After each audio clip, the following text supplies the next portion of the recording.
வணக்கம். இந்த நவீன கால இந்தியாவில் ஒரு ஆணாக பிறப்பதே தவறா, அல்லது ஒரு ஆண் கல்யாணம் பண்ணி கொள்வது தவறா, அல்லது ஒரு ஆண் குழந்தை பெற்றுக்கொள்வது தவறா என்று ஒன்றும் புரியல.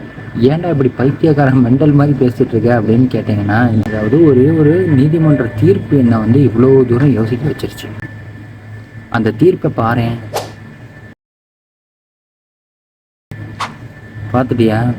இந்த தீர்ப்பில் என்ன சொல்லியிருக்குன்னா, நீயும் உன்னுடைய ஒய்ஃபும் கல்யாணம் பண்ணி புள்ள பெற்றுனீங்கன்னா, ஏதோ ஒரு சண்டையில் உங்கள் ஒய்ஃப் தவறுதலாக ஏதோ ஒரு வார்த்தை சொல்லி அது உங்களுக்கு சந்தேகமாகி இது என்னுடைய சைல்டு தானா அப்படின்னு நீங்கள் ஒரு யோசித்து, அல்லது ஏதோ ஒன்று ஒரு டிஎன்ஏ டெஸ்ட் எடுத்து பார்த்துருமேன்னு உள்ளுக்குள்ளேயே ஒரு மனசு உறுத்தம்.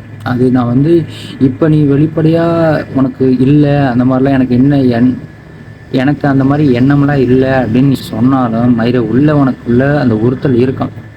அந்த உறுத்தலுக்காண்டி நீ டிஎன்ஏ டெஸ்ட் எடுக்க போகிறேன்னு வச்சுக்கோங்க, உன் ஒய்ஃபையோ அல்லது குழந்தையவோ கட்டாயப்படுத்தக்கூடாது.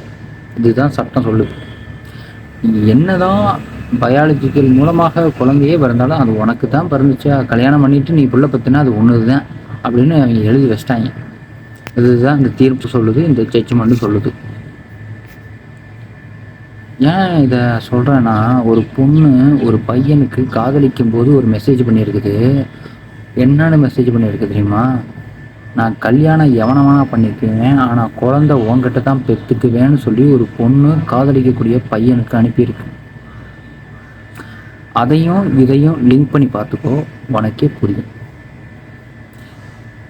என்னடா சமூகமா இல்லை சாக்கடையாடா இவ்வளவு நாரி போய் கிடக்குது. சை, இவ்வளவு அமளிதுமளி இங்க நடந்துட்டு இருக்கு. டம்மியா உட்கார்ந்து ஒருத்தர் மிச்சம் தின்னுட்டு இருக்கா. என்ற மகளுக்கு இன்சியல் பிரச்சனை வந்துடக்கூடாதுன்னு நான் தான் 20 வருஷமா சோறு போட்டு வளர்த்திட்டு இருக்கிறேன். நல்ல குடும்பம், நல்ல மதர்.